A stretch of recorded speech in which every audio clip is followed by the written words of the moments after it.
CQC, Amigobios, Magazine for Five, Los Stones y Blockbuster. Hay un primer acuerdo de paz en Bosnia, Eguita hace el escorpión. Menem es reelecto, Fujimori también. Y Saddam Hussein gana el referéndum en Irak. Mueren Carlitos Menem, Fangio, Frondizi, Monzón y Pugliese. Juntamos los cachetes, los pechitos con los pechitos y los ombligos con los ombligos. Toy Story, Corazón Valiente, 360, todo para ver. Se forma el frepaso y estalla el conflicto de Armas Ecuador. Todo esto y mucho más pasó en un solo año en la República Argentina. Bienvenidos y bienvenidas a 1995. Vamos a arrancar el programa del día de hoy. Tenemos muchas cosas. Hola, Susana. Nelson Mandela. Tonight he is a free man. ¡Puta! ¡Que vale la pena estar vivo! El lunes los pesos valen lo mismo que el viernes. Créeme que me cortaron las piernas. Esas naves espaciales se van a remontar a la estratosfera y en 1 hora y media podemos estar desde Argentina, en Japón, en Corea o en cualquier parte del mundo.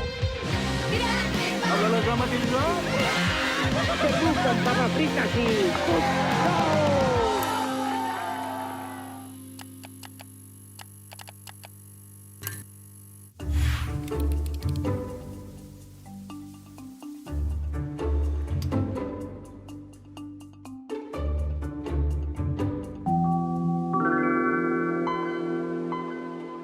Este año el mundo conocería Windows 95, el sistema operativo más popular del mundo. Creado por un equipo liderado por Bill Gates, el programa traía una interfaz totalmente revolucionaria y un concepto innovador, Plug and Play. La idea de utilizar cualquier periférico con solo enchufarlo, sin necesidad de un instalador. Además, Windows 95 incluía un programa que era historia, el Internet Explorer. Los requisitos para instalar este sistema operativo eran un procesador de 386, 4 MB de memoria y una lectora de discos de 3,5 porque este programa venía en disquetes.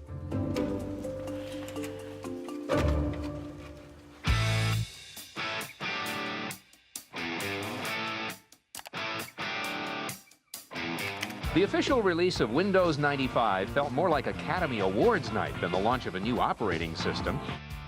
There are 4 things you ought to know about Windows 95. It's easier, it's faster, it's more powerful, and it's got great compatibility. A mí me gusta mucho más el futuro que el pasado.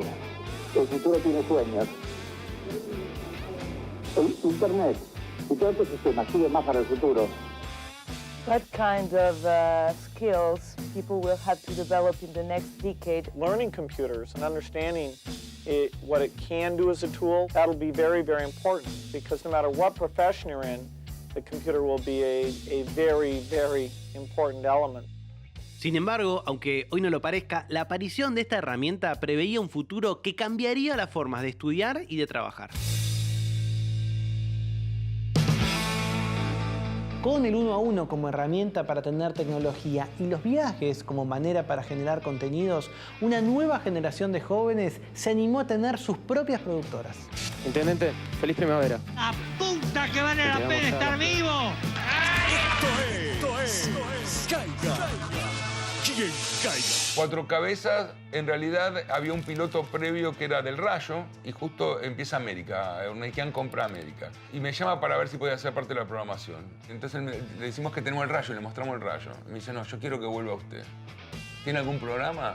Y ahí mismo le digo, sí, un noticiero, pero medio en chiste, medio irónico. Me dice, bueno, si usted hace eso, yo también le pongo el Rayo al aire. Y con Gabriel nos miramos y dijimos, bueno, vamos a hacerlo. Caiga quien caiga. El Rayo desde el próximo sábado. Nuestras ideas, nuestro formato. Y ahí armamos la primera productora independiente, casi junto con Suar, que en ese momento también estaba haciendo Poliladro con Guita de él y arma lo que va a ser el comienzo de su productora, ¿no? De Polka. Esta guita se va a quemar.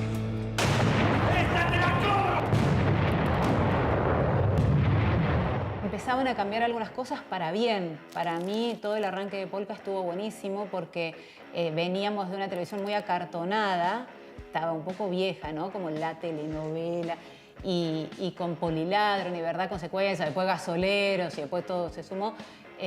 rompió un poco eso para mostrar a las personas comunes. Y después, bueno, también estaba el Rayo, que también era como, somos descontracturados, somos re cool, hacemos esto con la cámara, ¿no? Como que se jugaba ahí. Estábamos todos muy ávidos de hacer cosas. La verdad que todos experimentábamos. Si el conductor se daba quieto, bueno, a mí me pareció que el conductor haga esto, que empiece a tener, que en la cámara sea algo más cómplice, ¿no? Hace una cámara tipo Goebbels, así, te tiene que agarrar epilepsia, no epilepsia, hermano. Ese estilo que ha marcado la televisión argentina, muy bien. Hay un hecho tecnológico que no es poco. Se empieza a editar digital. Necesitabas computadora, pero es como ahora estos procesos que está todo más accesible. Ese es el primer momento accesible que para tener algo de calidad broadcast no tenías que tener un canal. Es bastante sencillo, lo único que hay que apretar con el mouse en el lugar que queremos. Esto para entrar a la homepage, vamos a ver acá. A manejar una computadora es sencillo, es una estupidez, realmente es una estupidez, no hay que saber computación para esto. No. Y nosotros empezamos a ver Avid, empezamos a ver cómo fuimos los primeros que mezclamos After Effects, entonces las caras empezaban a hincharse, las narices. Y eso, todo el mundo, a nosotros nos gustaba que digan ustedes son diferentes. Trabajar con Adrián es una lucha. Aunque no lo crea, algunas de las imágenes que está mirando no son de Miami. Rebobinemos. Esto es en Alto Avellaneda Shopping Mall. Ahora la variedad y los precios de Miami están en Buenos Aires. Alto Avellaneda igual a los de Miami, pero a 10 minutos del Obelisco. La estabilidad económica de algunos sectores de la sociedad y el fortalecimiento del discurso político mediático fueron los pilares que le permitieron al gobierno la continuidad. Todos juntos para seguir cambiando la historia. Gracias a la reforma que se aprobó en la convención del año anterior, que permitía la reelección, el 14 de mayo de 1995, la dupla de los dos Carlos, Menem y Rukauf, como presidente y vice, consiguió una amplia victoria, con el 49.94% de los votos para el Partido Justicialista, dejando atrás, con un 29.30%, a la fórmula del Frepaso, representada por José Octavio Bordón y Carlos Chacho Álvarez. ¿Cómo va a ser para pasarse la banda presidencial? En el 95, Menem fue reelecto con una mayoría y gana en primera vuelta la elección presidencial. La primera vuelta y adentro. Había pasado la AMIA, había pasado esto, había pasado la embajada. ¿Por qué votó otra vez a Menem? Y porque evidentemente había muchos sectores que estaban bien. Había el sector medio que suponete que iba a Miami o iba a Punta Cana. Había un compromiso económico que se había adquirido y entonces ahí apareció posiblemente el mayor pragmatismo de todos y que tenía que ver con que lo que importaba era el bolsillo de uno, que lo que importaba era las cuotas que uno debía. El individualismo a full se puede ver también en el modo en que termina ganando la segunda elección cuando nadie lo iba a votar. La reelección de Menem tiene que ver con el voto cuota y con la claudicación del radicalismo en el Pacto de Olivos para que pudiera viabilizarse institucionalmente. Pero económicamente lo que la determina es el voto cuota. Con el apoyo de todo el establishment, ni hablar. Clase media, establishment, medio de comunicación. Era alto, rubio y de ojos celeste Menem para una gran parte de la sociedad. Y otro sector que empezaba a tomar conciencia de que este modelo implicaba costos inadmisibles y se dispone a resistirlo, que es lo que se ve después claramente en la segunda etapa del gobierno. Resulta ahora que Menem no es ni alto, ni rubio, ni de ojos celeste. Es simplemente un negro de mierda. Bueno, está bien. Mi desvelo sería la desocupación, la gente sin trabajo. Los trabajadores del sector privado sentimos una vez más la presión de una crisis que nos ahoga y que nos enfrenta a más cruel castigo, la desocupación. Si hay una década que claramente viene dividida en dos partes y tiene dos lustros perfectamente identificables, son los 90. Porque justamente durante los primeros 5 años tenés toda esa situación todavía de inmovilismo, de esfuerzo de los distintos sectores populares por recomponer. Y a partir de 1995 en adelante, el escenario cambió abruptamente. Hubo protestas y marchas en Jujuy, Salta, Tucumán, Catamarca y Río Negro. La medida se inició con el corte de rutas. Las consecuencias de las políticas económicas del menemismo comenzaron a notarse. La desocupación no paraba de crecer, las industrias quebraban y las empresas familiares debían cerrar. Un caso paradigmático de esto fue Pampernick. En 1995, Diego Lowenstein, hijo de Alfredo, vendió la empresa que fundó su padre a principios de los 70. Así se despedía Pampernick, ese negocio que quiso competir con las grandes cadenas de comida rápida y que desaparecería completamente para 1999. Pensar que en ese momento se produce también como a nivel una gran desocupación. Estamos inmejorablemente preparados para dar, a partir de 1995, la gran batalla contra la desocupación. Vamos a pulverizar en los próximos años la desocupación en nuestro país. La desindustrialización tuvo un proceso durísimo. El desempleo empieza a subir y subir y subir y subir. Supera, si no tengo mala memoria, el 10%. Me acuerdo que era un hecho en aquel momento algo extraordinario. La destrucción del empleo, la destrucción del salario, la pérdida del poder adquisitivo, la precarización laboral, la flexibilización laboral, nunca se detiene, siempre va creciendo. Otra preocupación nuestra de la comunidad argentina es el incremento del desempleo. Obreros precarizados, gente que perdió su empleo, que fueron engañados porque les dieron una indemnización que les permitió en algunos casos abrir un kiosquito en la ventana de su casa, otros comprar un auto viejo y hacerse remiseros. En poco tiempo eso se vio que dio lugar a un proceso creciente de pauperización de la sociedad argentina y junto con la pauperización la protesta. Docentes, padres y alumnos marchan por las calles de Córdoba hacia la... Desocupados y jubilados marchaban semanalmente, pero sin dudas las calles estaban inundadas de cánticos jóvenes.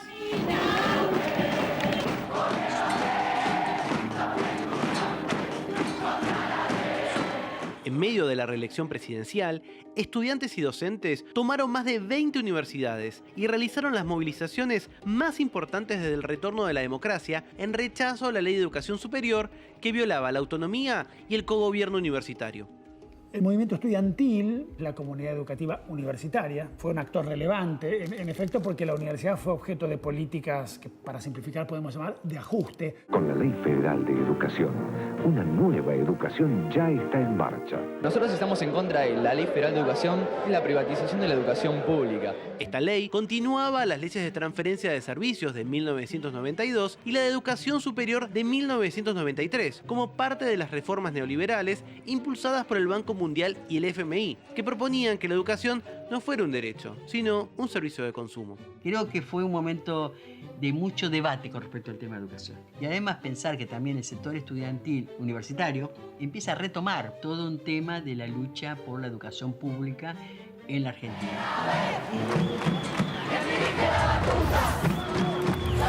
Take our lives, but they'll never take our freedom!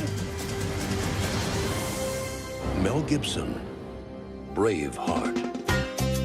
Y mientras en Estados Unidos se estrenaba Corazón Valiente, la película de Mel Gibson, en la Argentina otro Corazón Valiente inundaba las calles. Porque tengo el corazón valiente, voy a quererte, voy a quererte. Una maestra jardinera, Miriam Alejandra Bianchi, dio un golpe de timón en su vida y se convirtió en Gilda. Con una corona de flores y un vestido celeste que ella misma terminó de coser, posó para la tapa de Corazón Valiente, el álbum que en 1995 la consagraría en el mundo tropical. Corazón valiente, voy a quererte, porque tengo el corazón valiente, prefiero amarte, después perderte. Solo un año después, perdería la vida en un accidente de tránsito en el kilómetro 129 de la Ruta Nacional 12, camino a Chajarí. Ruta 12 es protagonista de otro fatal accidente. Resultado, varios heridos y 7 muertos. El lugar no tardó en convertirse en un santuario, en donde sus seguidores, convencidos de los poderes sanadores de su ídola, dejan estampitas, rosarios, flores, peluches y velas. Nacía Santa Gilda. Estamos informando para el show de Videomag sobre el curro gigante de IBM Banco Nación. Cuando fueron a garpar parece que algo no notaron. En la factura el precio era 53 veces más caro. ¡Vamos a estudiar!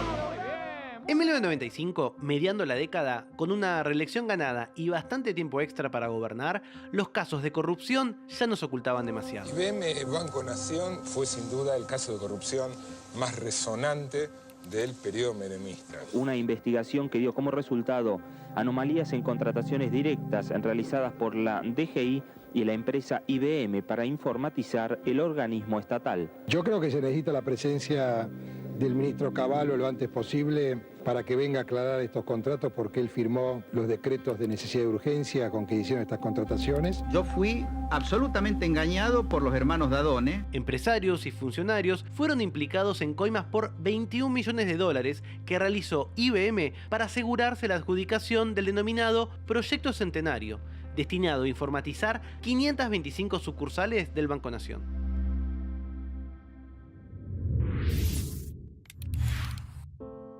La Armada Argentina decidió que los prisioneros que tenía en la Escuela de Mecánica fueran eliminados arrojándolos al mar desde aviones navales. En abril de 1995, los argentinos conocíamos la existencia de los llamados vuelos de la muerte, el método de exterminio relatado por el ex represor Adolfo Francisco Silingo al periodista Horacio Berbisky. Todos los miércoles se hacía un vuelo y el día martes, o sea el día anterior, se los designaba para morir, eran llevados al aeropuerto de la ciudad de Buenos Aires, al aeroparque, dormidos. Una vez en vuelo, se les daba una segunda dosis muy poderosa, quedaban totalmente dormidos, se los desvestía y cuando el comandante de la aeronave daba la orden, informando que estábamos en una zona de mar adentro, se los arrojaba al mar uno por uno.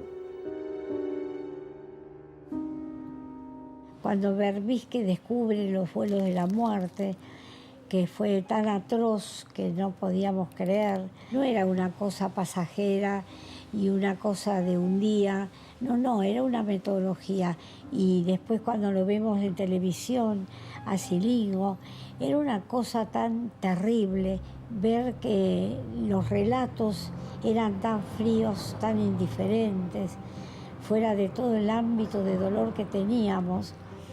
La falta de justicia y la impunidad que habían logrado los asesinos de la dictadura quedaba expuesta. Y en los noticieros aparecían imágenes frente a los domicilios de los represores con la frase: si no hay justicia, hay escrache.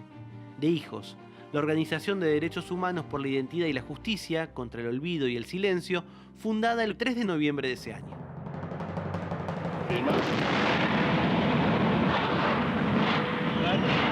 Ese mismo 3 de noviembre estallaron miles de granadas y municiones almacenadas en la fábrica militar de Río Tercero. Pueden apreciar perfectamente lo que está ocurriendo. El saldo fue de 7 personas fallecidas, más de 300 heridos y decenas de casas destruidas. Todas las casas en esta zona aledaña a la fábrica militar Río Tercero están de la misma forma. El presidente Carlos Menem, el ministro de Defensa, Oscar Camilión, y el jefe del ejército, Martín Balsa, rápidamente afirmaron que se trató de un accidente. Se trata de un accidente y no de un atentado. Ustedes tienen la obligación de difundir esta palabra. La realidad era otra. La explosión fue organizada intencionalmente para ocultar un faltante de proyectiles, municiones y explosivos que se habían exportado de manera ilegal a Ecuador y Croacia. 1995 tuvo increíbles tragedias, pero también nos dejó postales inolvidables, como la primera vez que sonó en nuestro país en vivo Satisfaction. En su Mercedes, ven, así va, el asiento trasero brilla en enloquecido. Los fans se suben al auto, completamente descontrolados. Fuera de sí, sobre los hechos del Mercedes-Benz. La llegada de los Stones a Argentina fue un desborde, fue como no sabíamos qué hacer con eso, es como, ¿y ahora qué se hace? Me acuerdo transmitir con uno de los primeros Movicom, todo el camino que va haciendo desde Ezeiza hasta que llegan al hotel. Van andando por la General Paz. Siguen andando por la General Paz, o sea, no va a pasar mucho, a menos que alguien los choque. Yo espero desde que mi hija tenía 26 años, más o menos, estaba en la panza. Yo, loco, esperé 21 años para ver los Rolling Stones. Colas y colas de gente y cuadras y cuadras. En el estadio de River Plate, los Rolling Stones, sorprendidos por el amor y fanatismo del público local, tocaron para un total de 300.000 personas. Hola, Buenos Aires. Como nunca River Plate, ni siquiera en el Mundial 78. Habíamos traído a los Rolling Stones. Jagger nos saludaba, nos podíamos sacar foto con él. Me acuerdo en una de las fechas había como 2 bolas gigantes inflables de parte del público de Rock and Pop 10 años. Sus teloneros fueron Papo, Las Pelotas y Los Ratones Paranoicos. Rápido de reflejos, Menem entendió el beneficio de acercarse a los Stones para ganar popularidad entre los más jóvenes y los invitó a un almuerzo en la Quinta de Olivos con empanadas, pizza y vinos de la bodega presidencial.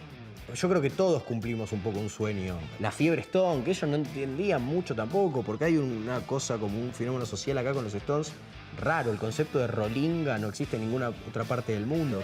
¿Es un autógrafo de Mick Jagger? ¡Sí! ¡Con amor, Jagger! Pero bueno, fue hermoso. Y adivinen qué, fue la primera vez que lloré viendo a los Stones.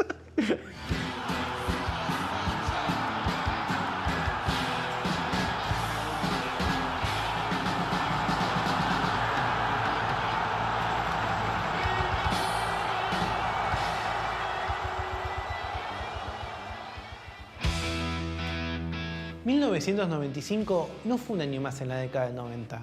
Por primera vez quedaron expuestas las inconsistencias del modelo económico.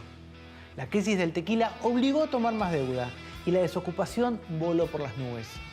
Por eso, ese 31 de diciembre, en la mesa de fin de año, millones de argentinos pidieron por un país sin leyes escandalosas, sin casos de corrupción y sin muertes injustas.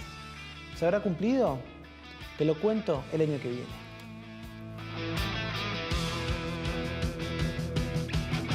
Hoy terminamos nuestro ciclo 1995. Ha sido un año lindísimo para nosotros, lindísimo. Hoy cumple 35 años nuestro único y querido admirado Diego Maradona. Ya se ha conocido la sentencia. Barreda, culpable. Barreda es condenado a reclusión perpetua.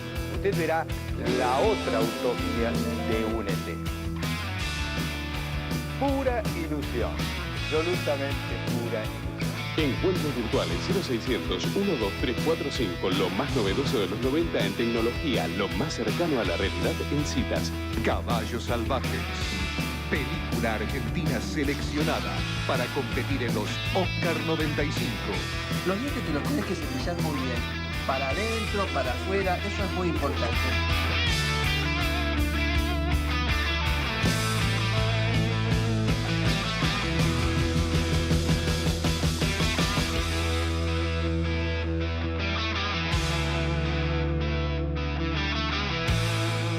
Nos vemos pronto.